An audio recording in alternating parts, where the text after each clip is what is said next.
Hi everyone, welcome back to the Environmental Podcast. I hope you're having a great day. On this episode, we're going to be doing things a little bit differently.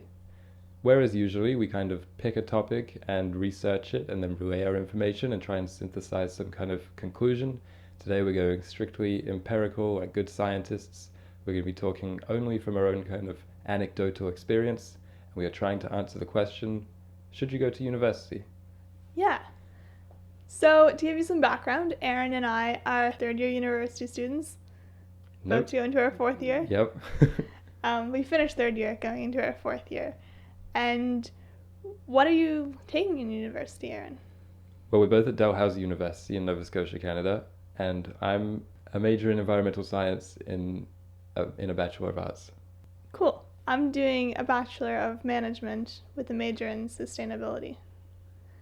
The cool thing about Dal, the reason that I chose it, was that they have a program called Environment, Society, and Sustainability. So it's about not just environmental sustainability, but also social. So it talks about like cultural changes throughout the world and how we can try to not lose cultures, I guess, or lose like the social structures that keep us all bound together.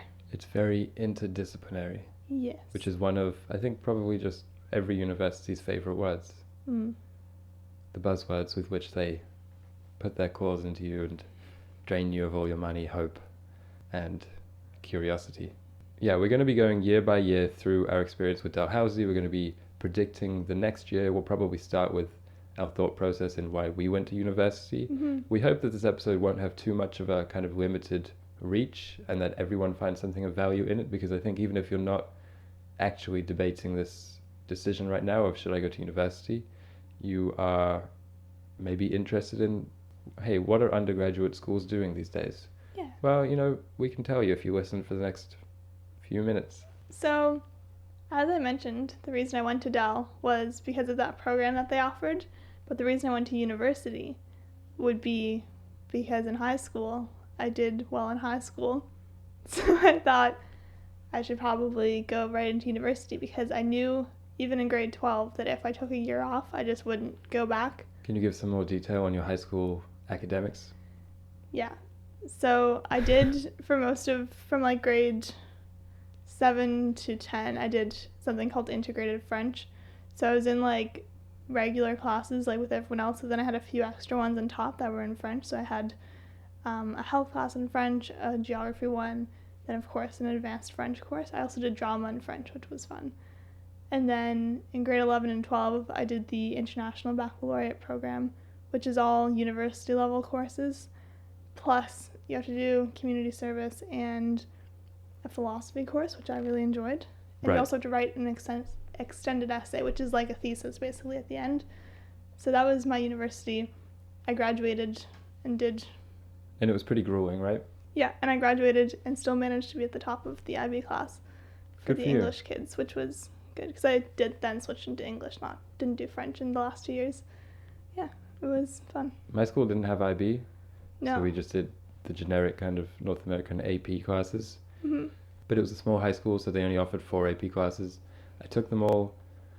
I did well in them all. I found high school very easy, very boring.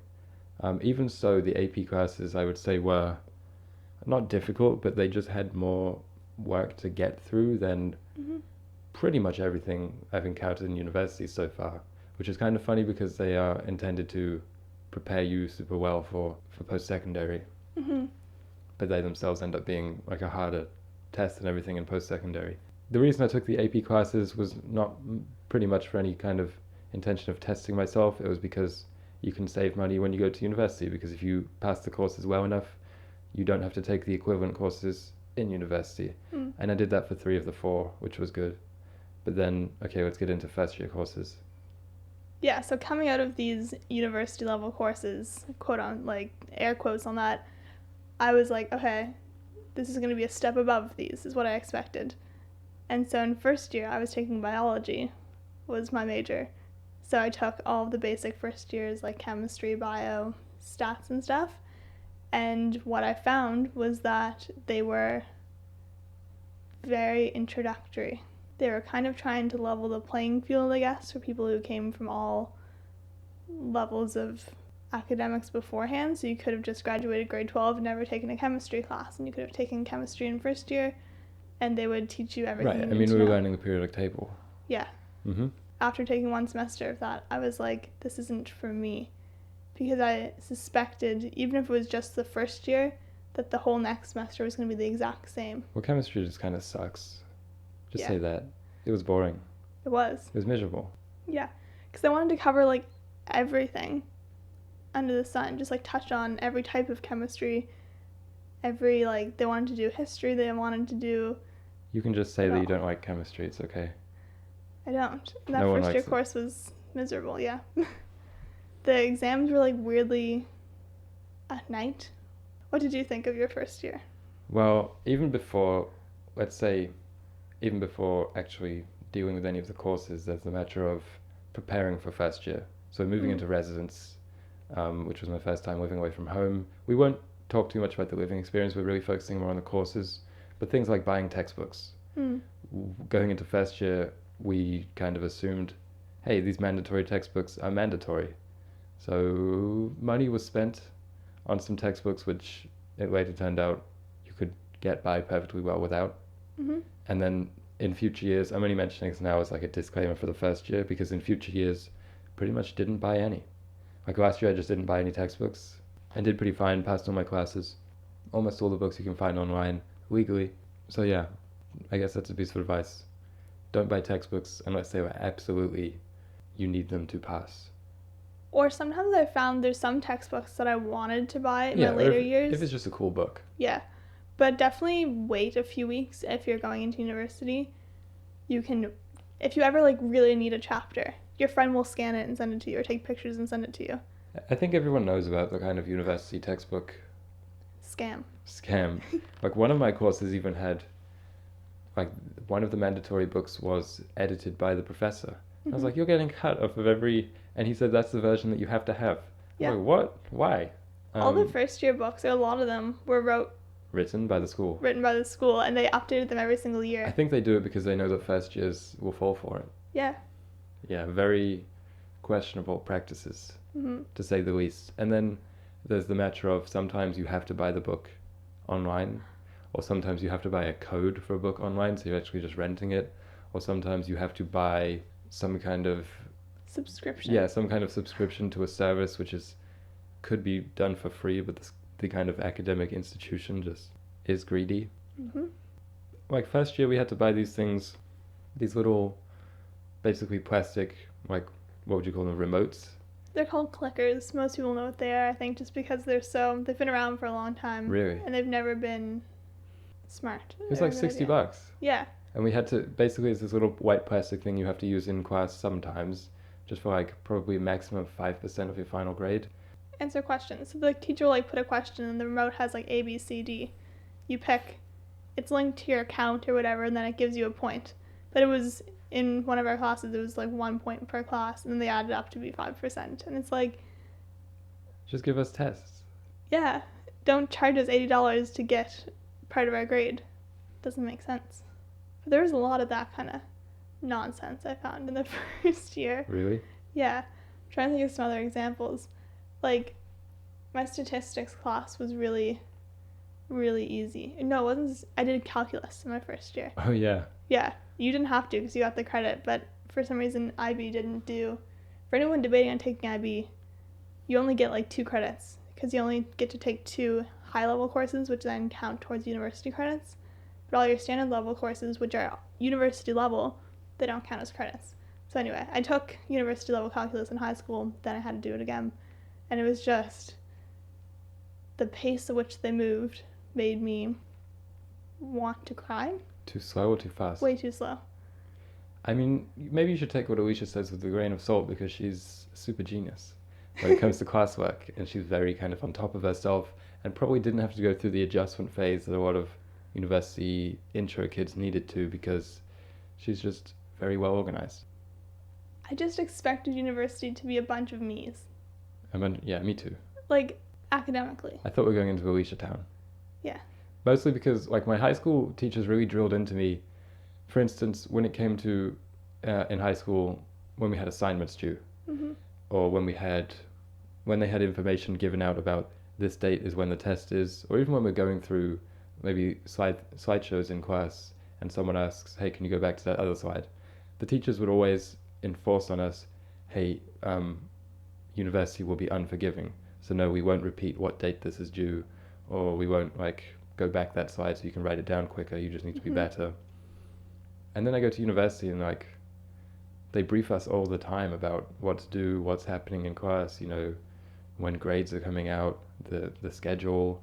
So they really don't expect you to have much autonomy. And this is going into fourth year. It's very similar. It's kind of repetitive, I would say. Give a lot of extensions. Yeah, it's very forgiving like that. But it might just be our school. You never know. It could be. And the thing is, I think secondary education, post-secondary education should be accessible. And this is making it accessible, but it's also kind of... No, I think it just lowers the standards. Yeah, like you're not coming out of it... Like people used to come out of university with like a degree, which meant...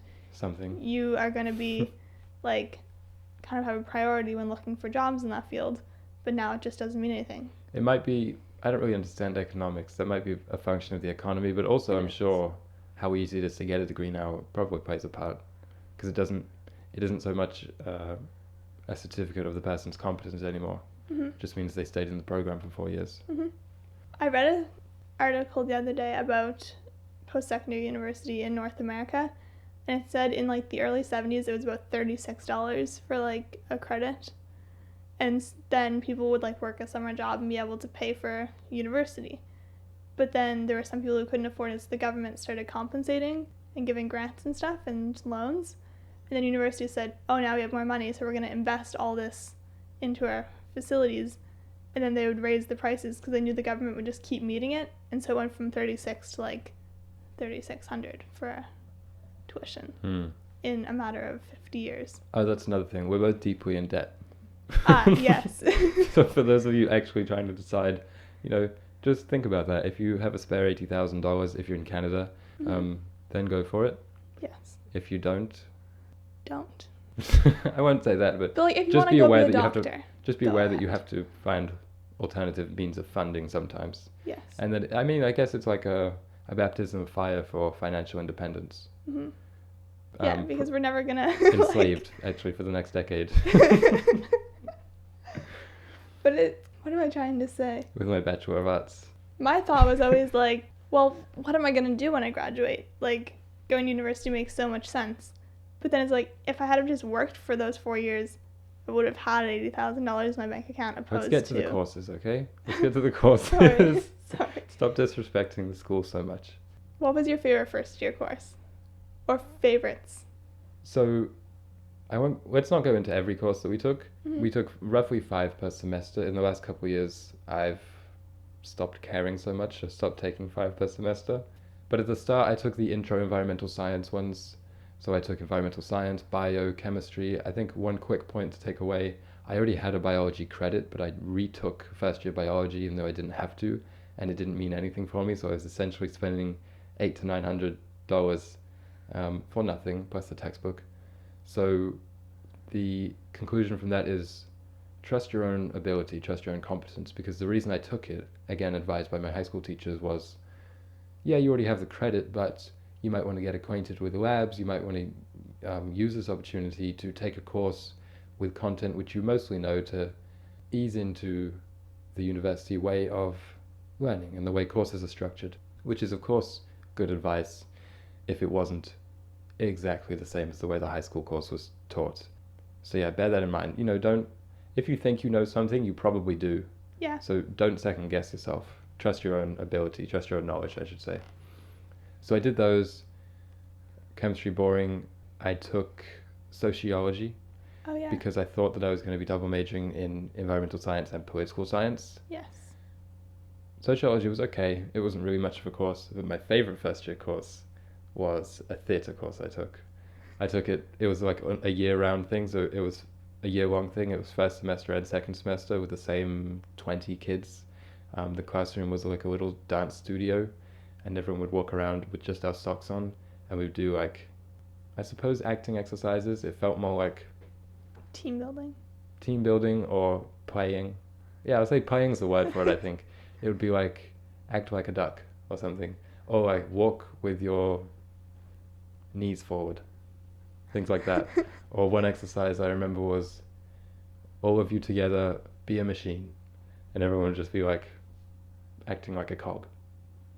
So that was fun. It was obviously just an elective, like most of my courses, but it was memorable, so that's something. Mm-hmm. So I would say again, and I'm like the least theatrical person you will ever meet. That's not true anymore.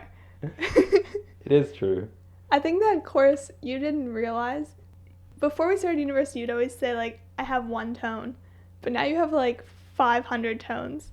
Do you think? Yes, you're much more expressive. Thank your you, movements. because I often worry that on the podcast I'm too flat or flate, as some people would say. My sister said flate once. But I think that was a good course. If you want... Go outside your comfort zone as Yeah. often as you can. You don't get much from... I mean, you get the knowledge and you get the credit, but spend the money to... develop yourself. Yeah. There's some universities where you only need, like, 18 credits in your major, and then the rest can be whatever, like all electives. So just use those to make yourself better. Almost all my best memories from university are from electives. Yeah. Pretty much all of them. Yeah, I've taken one elective, and it's my favorite course I ever took, so... I've taken many. That was about my first year. I also took my first second year course in first year. Mm-hmm. It was a course on environmental ethics. And it was pretty good, actually. I think about it decently often. Mm-hmm. It's the only philosophy course I've ever taken, and I wish that I'd gotten to take more philosophy courses. From the start of school, I had this thought that I didn't want to do booky things. I thought it'd be too dusty in like old libraries, but I think just my personality's changed such that at the end of school, all I want to do is booky things in old libraries.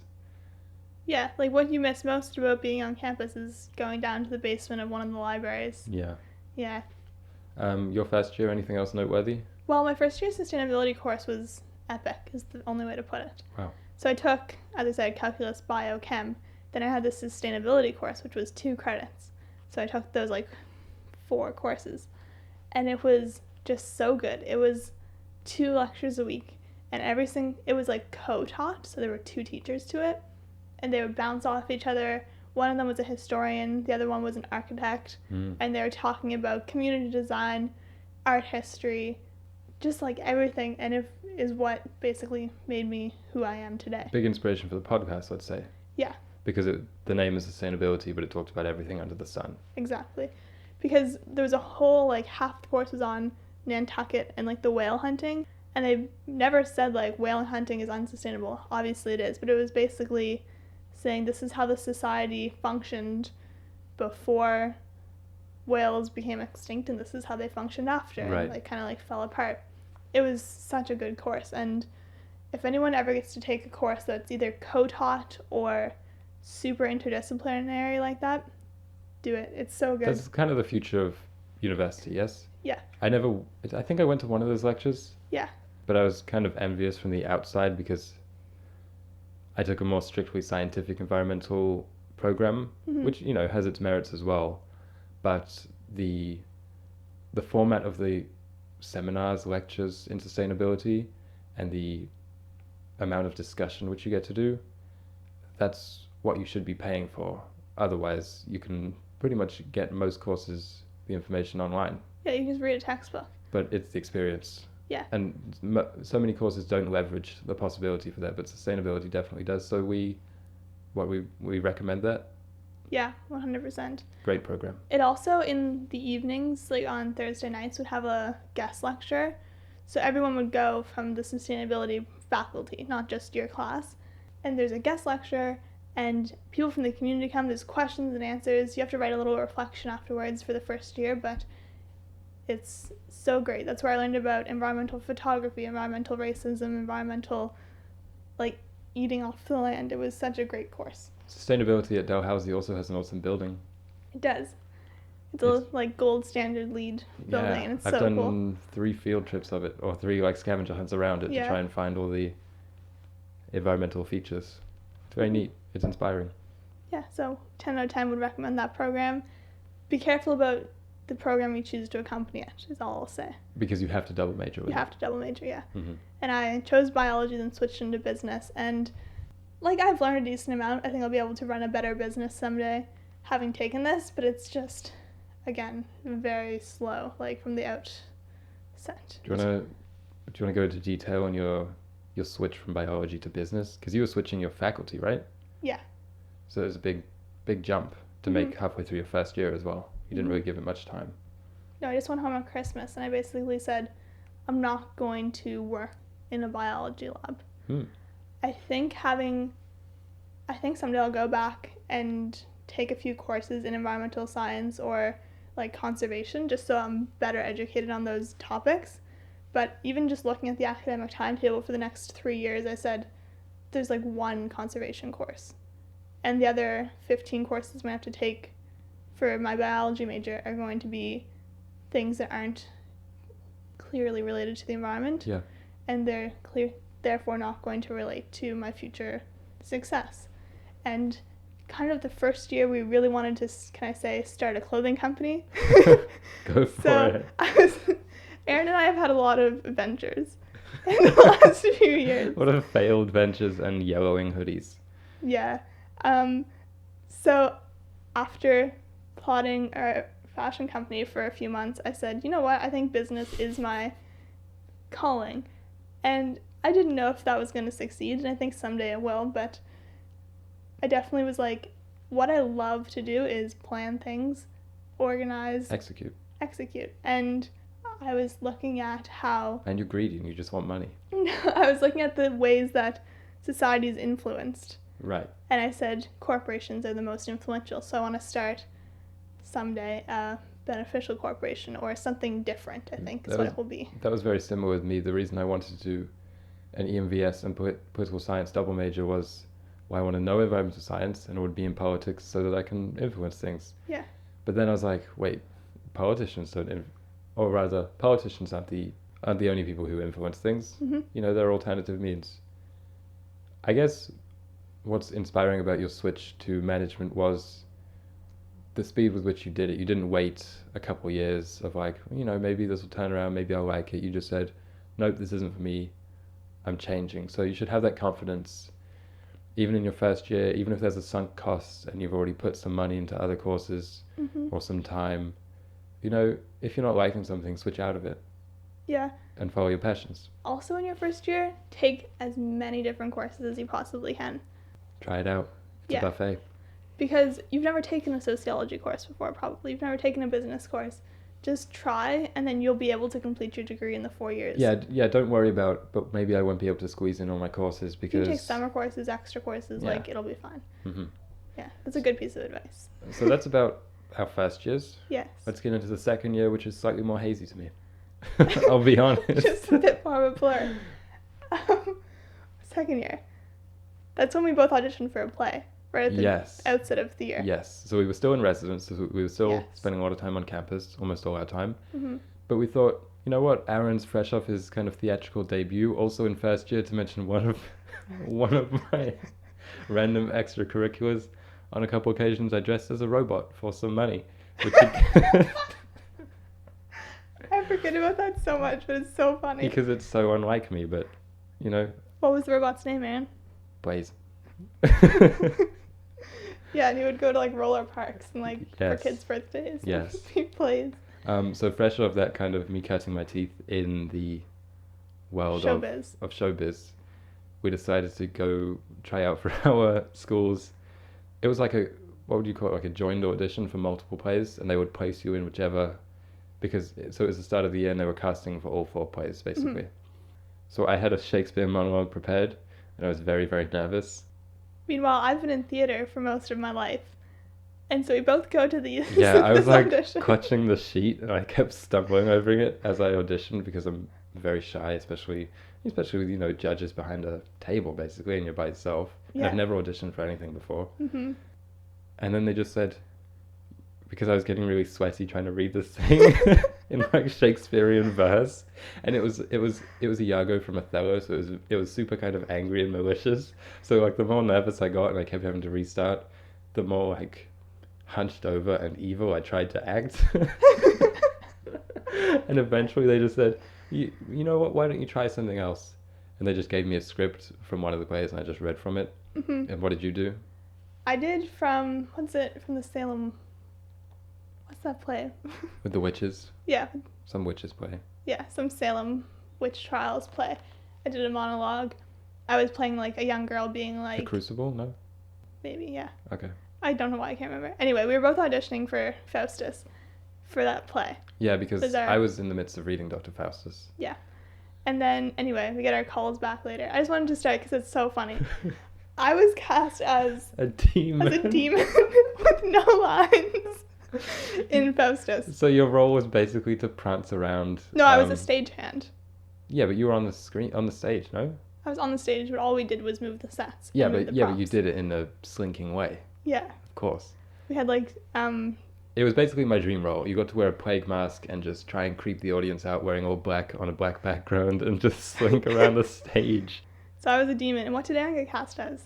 I got cast as like the main character in one of these plays. As the lead. Yeah, it was like this ladies' man tutor, I think. Yeah.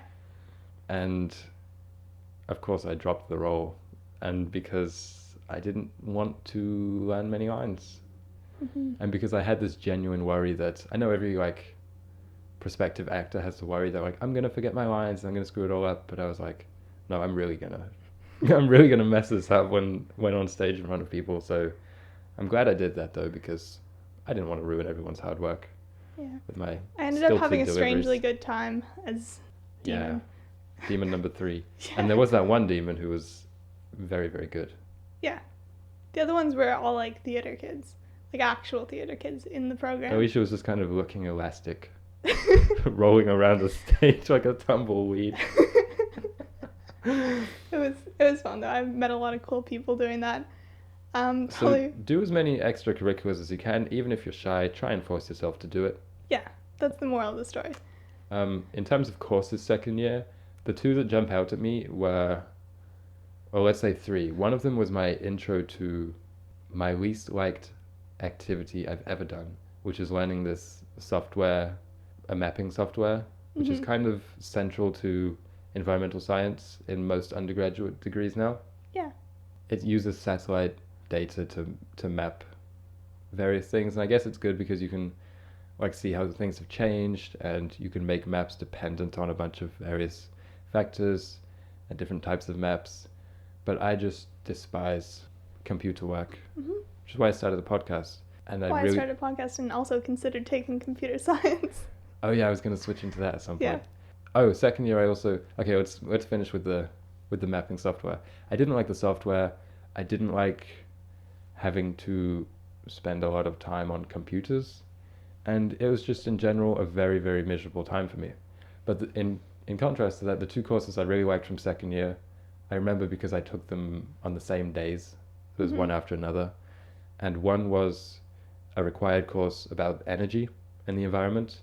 And it was pretty much just a pure physics and history technology course about solar, wind, hydro, coal, nuclear, a lot of math involved. And I was like, yeah, this is what I wanted to be taken from the start. And it made me want to switch into physics for a day, remember? Mm-hmm. And on the same day, one of my electives was an English class. It was called Images and Text, and it was about writing about visual art, as well as visual art about writing. So it was about this intersection between like literature and mostly painting. It was super cool. I loved it. I remember I would always like run home afterwards to try and get ideas down, and would just, because taking it immediately after physics, and there were such like contrasting subjects, but equally evocative, I guess. Like I could just expect when you came home afterwards, like a 2-hour conversation about who knows what. Yeah. But it was always enjoyable and I always learned something. Yeah, because that's another thing. We basically told each other the entirety of a lot of our courses. Yeah, we've basically each taken a double course load. Yeah. And we will help each other with projects. Hey, you can't say that. I was just saying that was nice. I think that's nice. Right. There were some late night crammings of some courses, but it was fun. Do you want to talk about your second year? Yeah. Second year, I just took pretty much all required management courses. It was boring. It was boring. But there was this one professor who was very passionate about his work. He used to be a hockey coach, I guess. And he was teaching us essentially leadership and how to be a good leader in the workplace. And no one really took it seriously, and I didn't at first. But then I started, whenever I'd write papers, I'd write things about either, like, mainly my personal endeavors. So be it with Enactus, which is like an entrepreneurship society. So I would talk about management experience there, my management experience at my job for the summer, about like Aaron and I's projects that we'd be working on. And he would start to like use my examples as examples to the class, and then we would end up like, it ended up really helping me develop my management skills because he kind of like took a vested interest in my life. And I guess the moral from that class is be honest and like earnest when you get an assignment. Yeah. Because the point of the assignments is for him to learn about you and you to kind of explore your experiences. And a lot of people just write about it. They'd be like, oh yeah, I worked at a summer camp and blah, blah, blah. Try and get as much out of it as you can. Yeah. And the other thing I would say is that a good professor goes a long way. I would almost say I'd rather take a bad course with a good professor than a good subject with a bad professor. Yeah, it's kind of what that was. It's so much more important to see what it looks like, someone who loves their job, is really good at it. And because I feel like there's such a greater variability in teaching in university than there is in high school. In high school, pretty much, some teachers are more enjoyable than others, but they all teach mostly the same way. University, you get the people who just show up like 5 minutes late and don't have anything prepared and hastily throw as much at you as possible. And then you get the ones who are, as you said, really passionate. I had one of those in second year because I started taking film courses. It was when I switched into my double major of environmental science and film.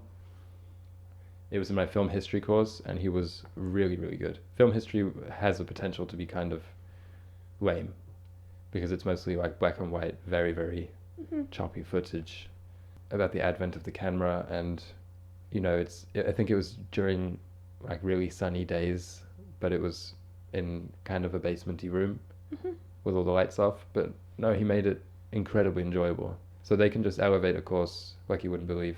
I wouldn't have thought that going into university. I agree. And I would have thought the professors would have cared 0% about us. Is how they kind of, how high school teachers portrayed. prepared us. Yeah, but it's not the case. No.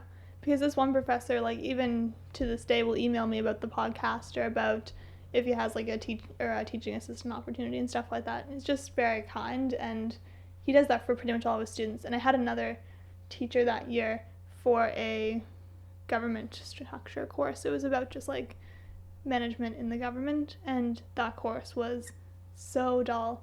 But then second semester, I had this great professor who was so passionate. He worked in government, so would bring his experience to the table. Anyway, I would say on the whole, the positive teaching experiences are way more common than the negative teaching experiences. So that's something I think is great about Dal.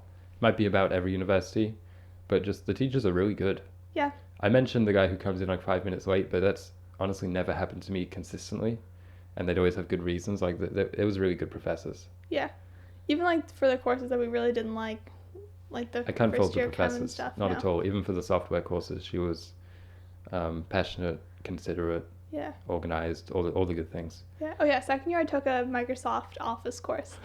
And again, the teacher was like, she knew not a single person wanted to be there. Not a single person was finding an ounce of value in that class, but she was. But it was required, right? You should say required. That. And she was very kind about it. And sometimes I would always leave like 20 minutes after the class started because she'd give you like a list of like, not like coding things to do, but like you'd have to like kind of find something in the computer within Microsoft Word, send it to her, and then you could leave. And I would just always leave like 20 minutes after it started, and she'd be like, thanks for like at least showing up and like doing the assignment. And I was like, no problem. $800, guys. Yeah, and they made it required. Yeah, second year. Second year we also took a sustainability course. I mean, it was a big deal. It was worth the same as 2 courses. And it took the time of 2 courses. So that semester we only took 4. And we were in it together. You took it because you had to. I took it because I'm an elective junkie and I just needed to take courses which I didn't need to take. And it was about global governance, which is I was very relieved and excited to see, hey, Dal's doing a course about this, which is what matters when it comes to sustainability. The dynamics of countries across the world trying to make decisions. Yeah. And that's what it was. And it was very involved. It was probably one of the most taxing courses I've taken in university. A lot of classes, a lot of assignments, a lot of group work, as seems to be a common theme in sustainability. And then it ended with this huge climactic mock UN. And that is when it all went downhill for me. I don't think we need to just talk disclose about that information. Yeah, okay. Anyway, it was a great course. It's where I learned about what capitalism and socialism and how they all interconnect, and then how a socialist country and a authoritarian country can like still make compromises and still work together. It was Yeah. great. I learned a lot. But the Model UN was not the place for introverts, we'll say. because like I have a pretty small group of friends in sustainability. It was me, you, and one other person pretty much. And like you two are both like kind of introverted, and the whole time kind of, I mean, I'm introverted too, and I didn't say much at all. But you were marked based on like how much you could get past in this Model UN. So you'd have to like shout out, fight people. And then even after hours, there was like an online forum where you'd have to like debate and like. Yeah. But it was an interesting experience, but it was not realistic, I guess, in the way that, well, yeah, because like I could have been a really big country, but then because I'm quiet, my voice wasn't actually heard. I suppose. I don't even remember what country I got. You were like an oil country, or maybe an oil institution. I can't What were remember. you? You were Kenya. I was Kenya, yeah. Let's just talk about how we were feeling. So we're halfway through our degree now, 2 years in. Yeah. How are you feeling at the end of second year? Kind of like, that was enough. Yeah, Like, that's my could- degree. Yeah, like that's kind of how I felt. It's like I've learned enough. And it's kind of true, I guess. I feel like at that point I got my like core, like I knew what management was and I knew what sustainability You was. had your at that point. foundation. Yeah. Had my foundation. I felt like that could have been the degree. I was like, I have to do 2 more years of this. Like, hopefully it'll pick up. Maybe it'll be more challenging in the future. And like, I say that because, again, I was attending all my lectures and like doing all my assignments, but getting marks too high for the amount of effort I was putting in, maybe. Yeah. Does that sound cocky? No, I had the exact same experience. Yeah. Because if you know how to get grades, you know how to get grades, and you don't need to do anything other than the bare minimum. That's been my great, probably my biggest skill in life. Yeah. I found the first, like that second year especially, it was like the assignments weren't giving me very much. I would No. rather, like, if I could just go to the lectures, take notes for my own personal. And that's called use. auditing courses. Yeah. I want to talk about this phenomenon of auditing courses because it blew my mind when I learned about it last year. At Dalhousie, and I think probably most colleges, you can audit a course, which means that you take the course, you're allowed to go into the course, take the notes, probably have access to the online notes and the books and things and the readings, but you don't have to do any exams, any tests, any assignments, any participation. They don't take your attendance, and you don't get a grade for a credit, so it just doesn't count. And the price of it is half the price of the regular price.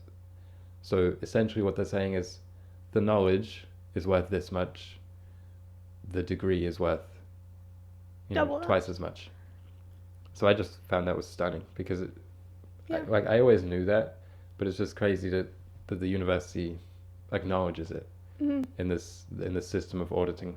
I just wish they valued you actually getting the knowledge more than these assignments, because I would just get kind of like irritated when I would be sitting in a class and I'm like, I'm gonna have to like regurgitate this on an exam in a few weeks. And then I would like get wandering and like kind of in a negative mindset when I could have just been learning. I agree.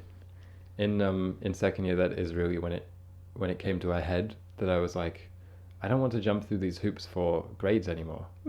Because the assignments, they don't bring much out for you. They don't help you learn anything, let's say. Yeah. It's just you're just They're not writing what the profs want you to write. Yeah. I remember once, because also in second year I wanted to double major in environmental science and international development studies, and I did that for a semester. And the first assignment for IDS, it was just like write a reflection on this one activity we did in class. So exactly the kind of brainless regurgitation which we were getting fed up with, basically. And I was like, I'm going to do it differently. I wrote the whole thing in rhyme. And I felt like I got more out of that. Of course, it gave me a lower grade. I could have gotten like a 95 or 100 if I just, you know, brainlessly written, followed by the rubric or whatever. But Yeah. I know I just don't like doing that. No. And I know it that prepares you for life, because most jobs will have you doing things like that. Most jobs you can't just say, I'm going to do this in rhyme. But most jobs, you're being paid for it. You're not paying to do it. Yeah. So that's what really rubbed me the wrong way, that I'm getting in so much debt to do these assignments which aren't teaching me much and which I don't enjoy remotely. Yeah. So again, try and get as much as you can out of the assignments. So my effort really started to drop. Yeah. And at the end of my second year, I pretty much was very close to dropping out. Yeah. I would say. It was similar at the end of my first year. I had a bit of that, like, I shouldn't be here. This is dumb. It's a waste of time. I thought I was done jumping through academic hoops in high school, and I thought university would be more about choice, free thought, you know, some kind of forum for intellectual discussion or whatever. So be it. Yeah. And then Didn't drop out. And we went into our third year, which was, why am I having such a blank on this? From the start of third year, it was a little bit different because we were off campus now. We were each in an apartment, which didn't really change much, so it doesn't need to be talked about too much. No. I went into so at the end of my first year, I had this kind of crisis, like, oh, I want to drop out. But then by September, I was really invigorated. Mm-hmm. It's like, the campus, the books, the lectures, this is going to be fun. I'm going to learn a lot. And it kind of reset me at the start by September. But then going into third year, I just was not reset. So I started the year, my motivation at like an all-time low, academic motivation, I suppose. And, you know, I found the semester went accordingly. I'll say that, like, it wasn't enjoyable or ultra educational. Yeah, you just kind of were like, nah, I'll get through these. Yeah. But that's also when we started the podcast, so. Sure. Podcast is what got me through that first semester. I genuinely can't remember a single course I took first semester, third year. No, I remember that it all came to, most of my semesters come to this, kind of like at the end of an action movie when it's like all the plots are converging in this one place, and maybe there's like a huge time crunch when the bomb's going to go off.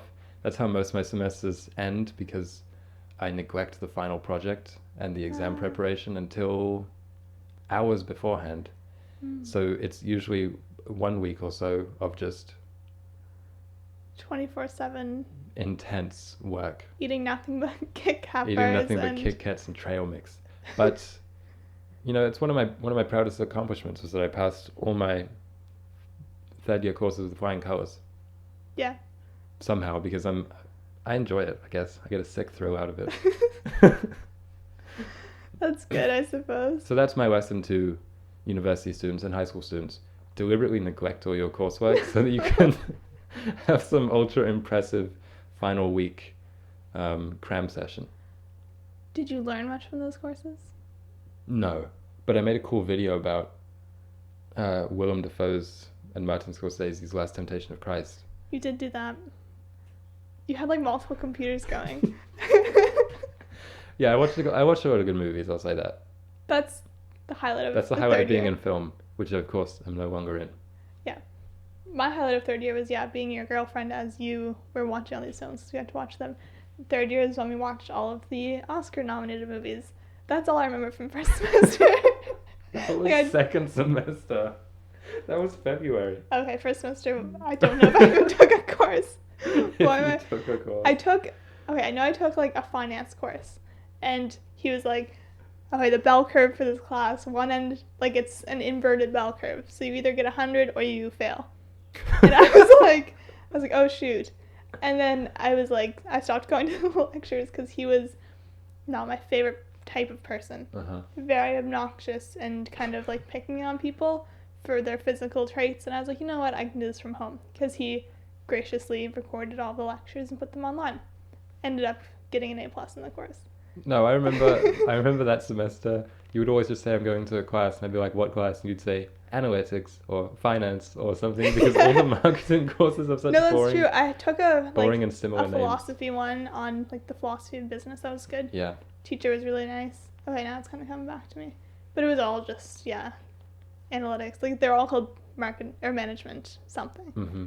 Anyway, that was that. But then my second semester was much more exciting Was it? because I took my first elective. Oh, yeah. Yeah.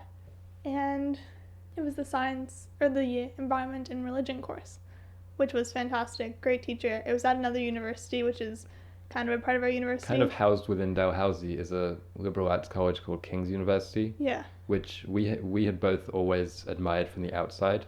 Yeah. And had been envious of and wanted to basically attend. Yeah. But we saw their posters around the school. We were like, that looks so cool. They have a course on vampires, witchcraft, technology. It was more the things that we like to discuss. Mm-hmm. And then we each took our first one the same semester. Yeah. You took religion and the environment, and I took one on a filmy one, Mm-hmm. which I enjoyed, and you enjoyed yours because discussion. The discussion was like the highlight of it. And I was like, oh no, there's only like 15 of us in this class. It's going to be awkward. But then we ended up all getting along. Like, people would like send each other, they're like, oh, you should read this book. And like send you like, hey, you should listen to this podcast. Just like, because it was a lot of... That was you. You would do. Just I did plug the podcast, yeah. But it was great. Multiple times, actually. Yeah.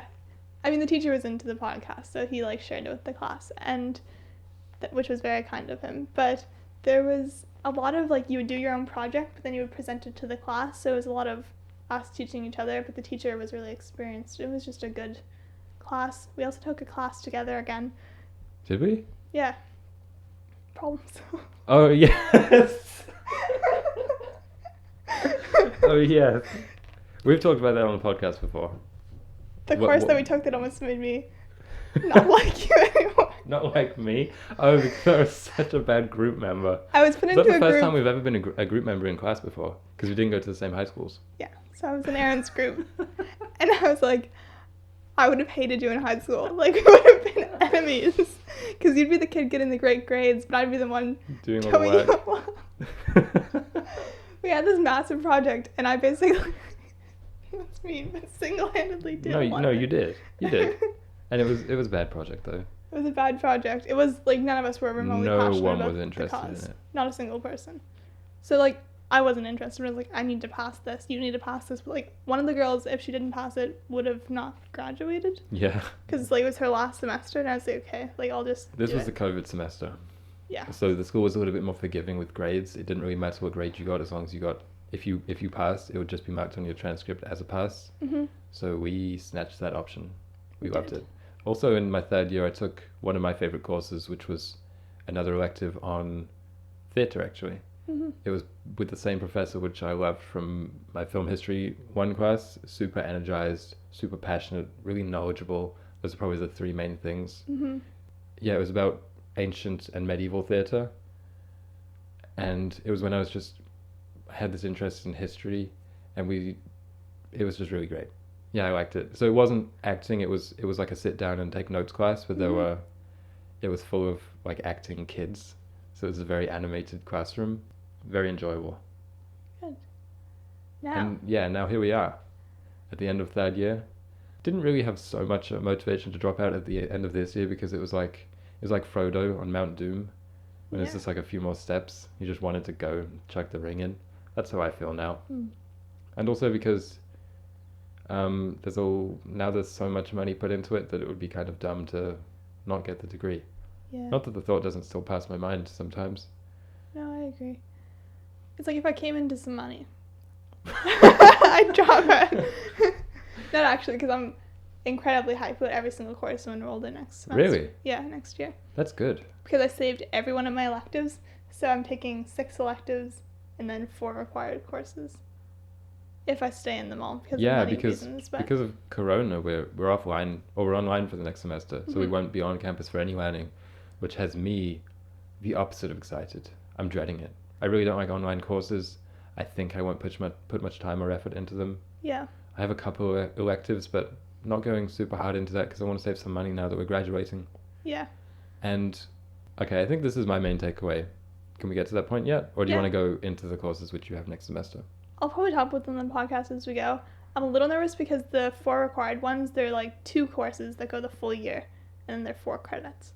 And they're both capstone projects that culminate everything that I've done in my management program and then sustainability. And what I know about those projects is that you're in a group partnering with a local business or a local organization, depending on which course. And for the business one, you're like strategizing with them, trying to help them solve a problem. Then for the sustainability one, you're trying to like kind of plan this big. Partner with our podcast. That's a great idea. I might end up having to do that. But you're in a group, I think. So I don't know how they're going to make that work online or if they're going to just completely change the course. Like, I have no idea. Haven't heard a thing. Yeah. Yeah. Online university kind of ruins the whole point. Mm-hmm. The bonus is that we get to pay more for it. That is the bonus, yeah. My courses next year, I have some required environmental ones which I need to wrap up, which I'm not super excited for. The reason I'm just doing a single major now is because there was this one course which had been looming over my entire degree. You know, it would wake me up in the middle of the night with a cold sweat thinking about me having to take it. I had prophecies of... You said this is the course that'll make or break my existence? Yeah, I did. There were visions of of a very depressed Aaron. I was picturing myself kind of like the episode of SpongeBob where he has the suds, just not happy. Yeah. Just walking around looking sad. I'm not fun when I'm sad either. No one likes really it. is. Yeah, so, and it was the sequel to the intro mapping software course which I'd already taken, but it was a way more advanced one, and I had friends in it who were much better at the program than I was, who got poor marks and were saying, I don't know how you're going to do this. This is going to be awful. So I was just trying to find any way that I could, but it was required for my degree, trying to find any way which I could not take it. And the workaround is actually switching from Bachelor of Science to a Bachelor of Arts, which is not ideal, but... Now you get to take French. Now I get to take French, which I'm doing next year in place of it. You're going to get so much out of French, and you're going to learn, like, you're going to become très français, and it's going to be fantastic. Oui, j'ai mange. The good thing about Aaron is that sometimes we'll speak French to each other, but he uses mange and acheter for everything. Because those are the only words. I know! No, you They're the know only more verbs than I know. that. Yeah. If you need me to pick something up at the store. No, that's a bad example. What was that thing I said yesterday? Or today, maybe? Oh, you said j'ai mange. I was asking. j'ai No, petit mange. I was asking you if I could have your leftovers, Yeah. and I said tu mange midi, so like you eat noon. And you said no, and I said j'ai mange. And you said oui. Yep. So just prepare for that inevitable French episode, which is coming.